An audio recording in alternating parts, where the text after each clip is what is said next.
kalau mau diangkat lagi tuh Kang situ itu. Situ Raja Gede akan saya angkat. Nih, dengerin nih untuk para pejabat-pejabat ya, baik legislatif, eksekutif. Lo gara-gara lo sentil-sentil Sukadana, lo akan kena petaka. Padahal kita kemarin-kemarin Sukadana, kenapa Mahesa nggak ribut? Banyak wilayah yang tadinya dibangun dengan iming-iming menyerap tenaga kerja, pada akhirnya warga setempat tidak kebagian. Jadi kalau cuma itu melulu, udah jadul. Tambah-tambah ya, sekarang apalagi mohon maaf kita ke perusahaan Tiongkok. Gini saya selesaiin dulu. Apalagi kalau urusannya sama negara Tiongkok, wis aburadul, kita nggak bakalan percaya. Itu di Lebak banyak warga asing dari Tiongkok masuk. Wis kita mah kalau ngomong penyerap tenaga kerja bullshit sama perusahaan sekarang itu. Kucing pejabat-pejabatnya sekarang itu pada pelongo. Lu coba aja saat rakyat Banten pada nganggur, itu warga tenaga asing dari Tiongkok abrus-abrusan kata orang tanah lama, manjing-manjing.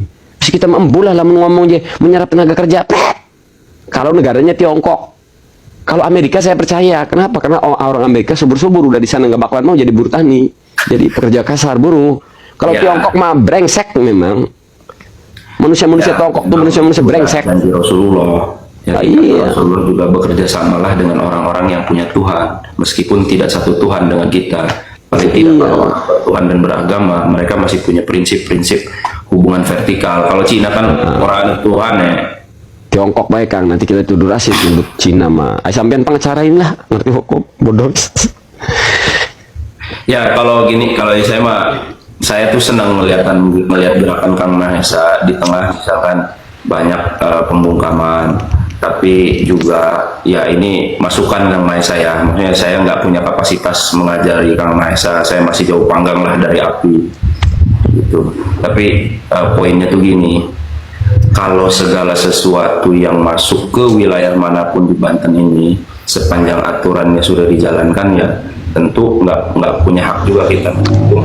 Oh iya, soal investasi justru sebenarnya kita ini mendukung pembangunan, itu yang harus dipahami. Kalau ocehannya si Gertinas itu kan kayak orang-orang pelongo, emang mereka nggak ngerti investasi juga ya. Kita ini bukan manusia dangkal yang anti investasi. Tapi maksudnya gini, kalau berbicara investasi, fokus aja investasi. Kalau cuma iming-imingannya menyerap tenaga kerja, bullshit gitu. Maksudnya tak perlu itu disampaikan, jadinya geli doang kitanya. Yang jelas kita tidak anti investasi. Yang kita persoalkan itu secara teknisnya tadi, prosesnya.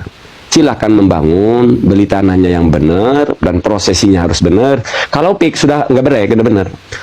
Kalau PIK itu saya sudah memandangnya. Saya pernah komen di video Kang Mahesa atau di video apa gitu tentang sawah luhur. Saya komen beberapa poin. Saya bilang satu, jangan sampai kita harus deteksi terlebih dahulu bahwa investasi yang masuk ke sawah luhur ini PIK atau bukan. Kalau ternyata bukan PIK, berarti kan siapa? Terus yang kedua, proses pembebasan lahan di sawah luhur itu apakah sudah dibeli dengan benar atau tidak kepada warga?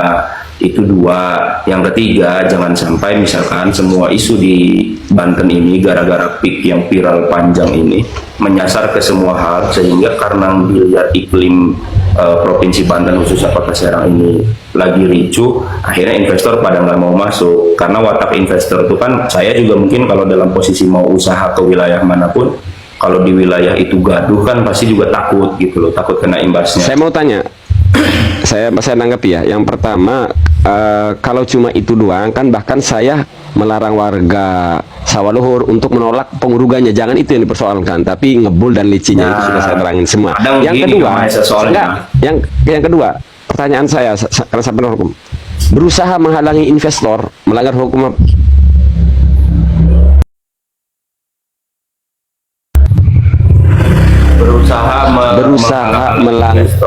Menghalangi, ya, menakut-nakuti investor melanggar hukum tidak, tapi kalau tidak dalam bentuk visual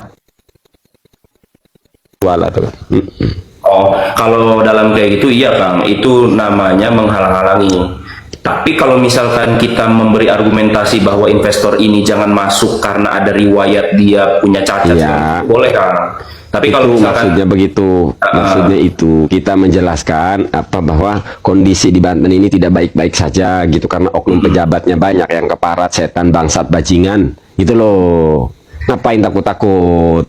Iya ya kan, kita ngejelasin itu. Soalnya gini Kang Mahesa sama di atas nih misalkan ya, dalam narasi di media segala macam berteriak itu Kang Mahesa membawa perjuangan idealis Kang Mahesa, di lapangan banyak yang salah kaprah karena kan tingkat narasi dan literasi masyarakat kita juga kita harus akuin masih rendah.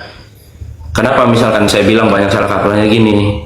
Contoh, padahal Kang Mahesa menolak, maksudnya, lu yang lagi ngerjain sawah luhur, coba sih mobil tuh jangan parkir di situ, lu bersihin jalannya, lu semprotin, mobilnya pindahin ke dalam, padatin dulu di dalam, jadi nggak ngeganggu lalu lintas kan.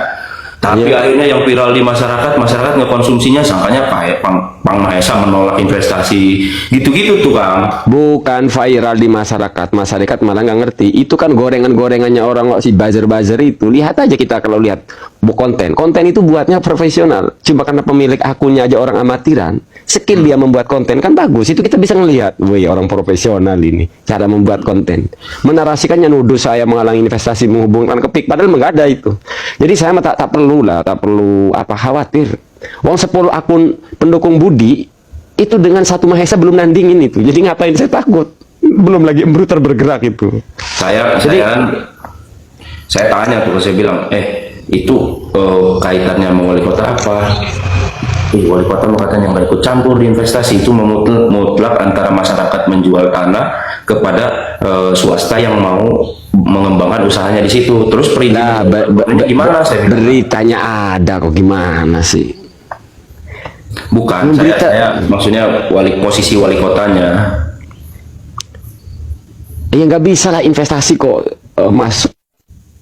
Bukan kan kalau misalkan dari ketua wali kota gimana? Itu dapat izin.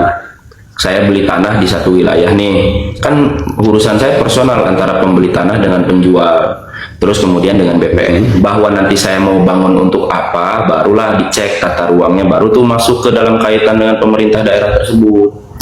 Saya belum tahu tuh Kang, sawah luhur mau dijadiin apa sih? Iyalah, sesuai di beritanya makan perusahaan dari Tiongkok. Itu kan nilainya 650 miliar. Tapi ya balik lagi lah, itu nggak penting buat kita persetan, karena kan kita nggak anti pembangunan lah ya. Balik lagi intinya soal teknis ini. Nah, kenapa lalu dikait-kaitkannya dengan Budi? Karena tadi ini bersamaan dengan Kasemen di wilayah kekuasaannya Budi mempersoalkan banjir-banjir gitu. Sementara Budi tidak usah ngeluarin dana. Kalau Budi membangun Sukadana kan butuh dana itu ya, baik dari CSR, dari PIK atau APBN, yang jelas butuh dana. Nah, timbang-timbang si Budi tinggal turun doang ke lapangan, pemborong yang benar ngerjainnya, kan nggak perlu modal. Iya. Jadi kan bullshit. Artinya ketika argumen pendukung Budi ngomong tanah negara manyenyo, sementara di lokasi yang sama di wilayahnya Budi membiarkan licin berdebu. Jadi kan bullshit argumen ke Sukadana itu. Ya, kemudian yang kedua akhirnya merembet ke Ranca Gede. Ya, tunggu aja goyangan saya nanti. Pada gering-gering tuh, Pak. Itu kalau mau diangkat lagi tuh Kang, situ itu. Situ Ranca Gede akan saya angkat. Nih, dengerin nih untuk para pejabat-pejabat ya, balik legislatif, eksekutif. Lo gara-gara lo sentil-sentil Sukadana, lo akan kena petaka. Padahal kita kemarin Sukadana kenapa Mahesa nggak debut?